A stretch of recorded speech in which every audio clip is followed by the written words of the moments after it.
What is the timeline for the EB3 Visa or Green Card, and how does it really differ from the EB1A Green Card? Hey folks, it's great to see you here. I have noticed a lot of you sliding into our DMs with this burning question. Whether you're gearing up to apply for the EB3 Green Card or anxiously waiting for your EB3 priority date to come around so that you can file the all-important adjustment of status application and finish off your entire Green Card process, I have you covered. I'm Saiman Shetty, your host and the founder of Smart Green Card program, and I'm today here to break down things for you. Let's talk about the EB3 Green Card timeline and discover why the EB1A might actually be the fastest route to US residency. Are you ready? Let's dive into it. First up, let's talk about who can apply for an EB3 visa. The EB3 is an immigrant visa or a green card that lets you live and work in the United States permanently. So if you are a skilled worker or a professional or any other worker, you can apply for an EB3 visa or green card if you meet its criteria. So what do you really need to do in order to qualify for this EB3 visa, you may ask? Now, let's start with skilled workers. If that's you, you need at least 2 years of job experience or training plus a job offer from a US employer. And it is also important that your employer can demonstrate there aren't enough qualified US workers available for your role. Now, if you are a professional, here's what you need. A US bachelor's degree or its foreign equivalent will also do, along with a qualifying job offer from a US employer that specifically requires a bachelor's degree or higher. This is where a lot of people mistake it. It's not enough if you have a bachelor's degree or higher. It's also required to prove that that role that you're getting hired for or you're performing in does require at least a bachelor's degree or higher. And just like with skilled workers, your employer will need to show that the qualified US workers are unavailable for your position right now, which is the whole PERM step that they take. Finally, for unskilled workers, you will need to be able to perform jobs that require less than 2 years of training or experience. Remember, these positions must also be permanent in nature. They cannot be temporary positions that come and go. Now, let's talk about the timeline for getting your EB3 Green Card. There are 3 key steps to keep in mind over here. The first step is that your employer needs to get a PERM labor certification form. So they complete this PERM labor certification step in the Department of Labor. Remember, this is not Department of Homeland Security. This is not USCIS. This is Department of Labor that they need to start the first step with. Now, there are so many different steps within the PERM that they need to perform, but at the end, this is all about proving that there aren't qualified US workers for your role, and this can take over 8 months on average, and these days it's taking more than a year in many cases. And that is when your green card process hasn't even begun with USCIS. This is just the Department of Labor step. Now, once the PERM is approved, then your employer needs to file an I-140 petition along with the necessary documents to establish your eligibility for the EB3 Green Card. This part also takes around 8 months or 10 months or even 12 months these days to get approved if you don't file premium processing. Essentially, what happens in this stage is that the Department of Labor would have said that yes, we agree that there is a labor shortage in this role in the US. So, thumbs up. And then you take that shortage proof and you take all the other qualification documents that you have. Your employer does it basically to USCIS and say, hey, look, USCIS, there is the shortage and there is this person is qualified, so qualify them for the EB3 Green Card. This is generally how it works. But that part also drags and drags if you don't process it in premium process. But the good news though is that you can opt for premium processing, which can speed things up a little bit and get your results in 15 days and in some cases even 45 days it takes. Now, I-140 is approved.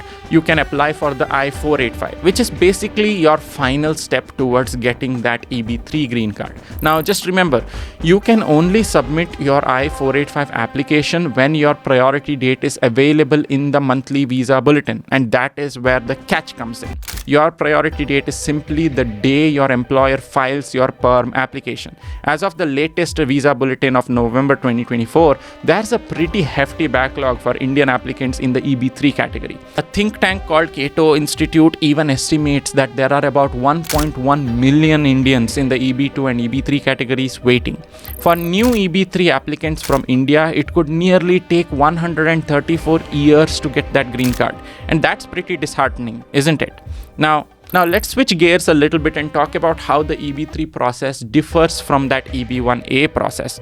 First off, forget about the labor certification for the EB1A. You don't need it. That means that you can skip that lengthy, painful PERM process. And some of the times what happens is employers go through layoffs and then they have to immediately stop the PERM process and cannot resume it until 6 months after the layoff. So there are a lot of variables here which are outside your control, which you typically don't want to subject yourself to.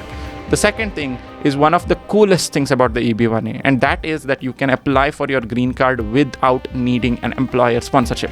How empowering is that? It's empowering in the truest sense, because it is one thing that most people would dream of doing, which is not being dependent on an employer to file their green and control their entire immigration future in the United States.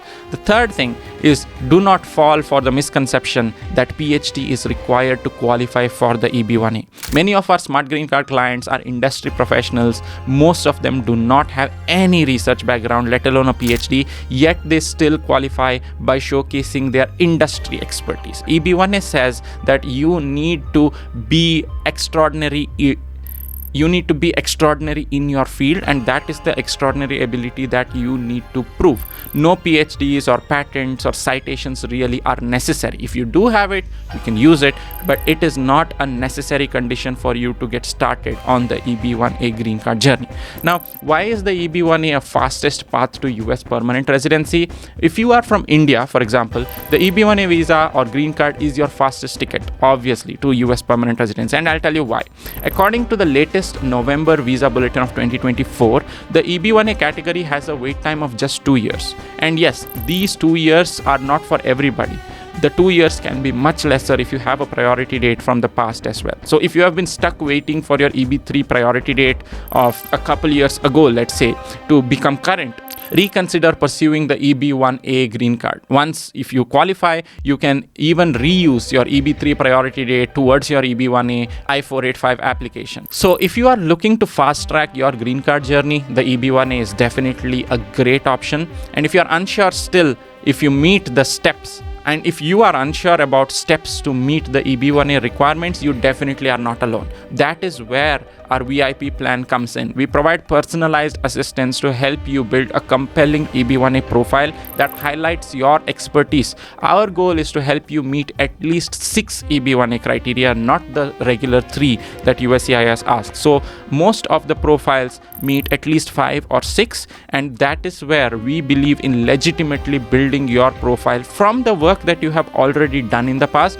As a natural extension of it, you also would need to navigate the more hazy final merits determination phase with confidence, which is where the officer evaluates if your case holistically meets the requirements for the EB1A, and that is also where we come in and help you out in making sure that all your evidence feeds super well into that final merits determination angle.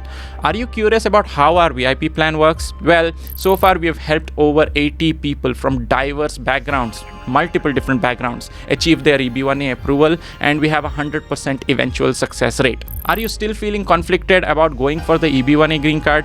Don't let this uncertainty stand in the way of your American dream. If you are stuck with H-1B visa issues or are just looking for a way out in the EB2 and EB3 backlog, we have some exciting news. We have created a free, friendly guide to help you fast track your EB1A journey or green card journey and help you understand the initial components of it. It is completely free. You don't need to pay anything for it. And if you are interested in this essential guide, check the description below for the link. And hey folks, don't forget, as always, to follow Smart Green Card on Instagram and LinkedIn. We share tons of valuable insights to help you navigate the EB1A and O1A visa processes, and your support means the world to us.